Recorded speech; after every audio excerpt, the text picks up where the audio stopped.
ಭೀಮಸೇನ. ಪಾಂಡವರು ವನವಾಸದಲ್ಲಿರುವಾಗ ದೊಡ್ಡದಾದ ಹಾವೊಂದು ಭೀಮನನ್ನು ಸುತ್ತಕೊಂಡು ಬಿಡುತ್ತೆ. ಎಷ್ಟು ಪ್ರಯತ್ನ ಮಾಡಿದರೂ ಪ್ರಯೋಜನವಾಗಲಿಲ್ಲ. ಭೀಮನು ಮಹಾಪರಾಕ್ರಮಶಾಲಿ, 1000 ಆನೆಗಳ ಬಲವುಳ್ಳವನು, ಧರ್ಮರಾಯನ ತಮ್ಮ, ವಾಯುದೇವನ ಮಗ. ಹೀಗಿರುವಾಗ ಒಂದು ಹಾವಿನಿಂದ ಬಿಡಿಸಿಕೊಳ್ಳಲಾಗ್ತಾ ಇರಲಿಲ್ಲ. ಆದ್ದರಿಂದ ನೀನು ಸಾಮಾನ್ಯನಲ್ಲ ಅಂತ ಹೇಳ್ತಾನೆ ಭೀಮ ಹಾವಿಗೆ. ಆಗ ಹಾವು, ಅದರ ಹೆಸರು ಅಜಾಗರ, ಅದು ತನ್ನ ಕಥೆಯನ್ನು ಹೇಳುತ್ತೆ.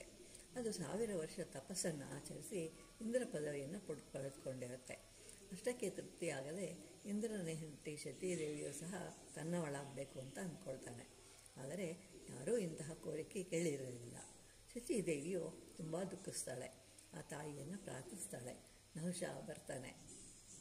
ಆಗ ಶಚೀದೇವಿಯು ತನ್ನದೊಂದು ಕೋರಿಕೆ ಇದೆ, ಅದರಂತೆ ಬರಬೇಕು ಅಂತ ಹೇಳ್ತಾನೆ. ನೀನು ಪಲ್ಲಕ್ಕಿಯಲ್ಲಿ ಕುಳಿತುಕೋ, ಪಲ್ಲಕ್ಕಿಯನ್ನು ಬ್ರಾಹ್ಮಣರು ಹೊತ್ತು ತರಬೇಕು ಅಂತಂದಾಗ ನಹುಷನು ಸಪ್ತ ಋಷಿಗಳನ್ನು ಕರೆದು ವಿಷಯವನ್ನು ತಿಳಿಸ್ತಾನೆ.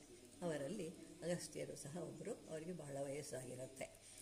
ಆದ್ದರಿಂದ ಅಗಸ್ತ್ಯರು ನಿಧಾನವಾಗಿ ನಡೀತಾ ಇದ್ದರು. ಆಗ ನಹುಷನು ಕೋಪದಿಂದ ಅಗಸ್ತ್ಯರನ್ನು ಕಾಲಿನಿಂದ ಒದೆಯುತ್ತಾ ಹಾವಾಗು ಅಂತ ಹೇಳಿ ಶಪಿಸ್ತಾರೆ.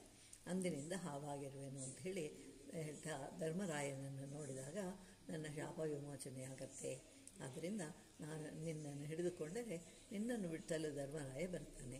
ಅದರಿಂದ ನಾನು ಮತ್ತೆ ಮಹಾರಾಜರಾಗುವೆ ಅಂತ ಹೇಳ್ತಾನೆ ನಹುಷ ಭೀಮನಿಗೆ.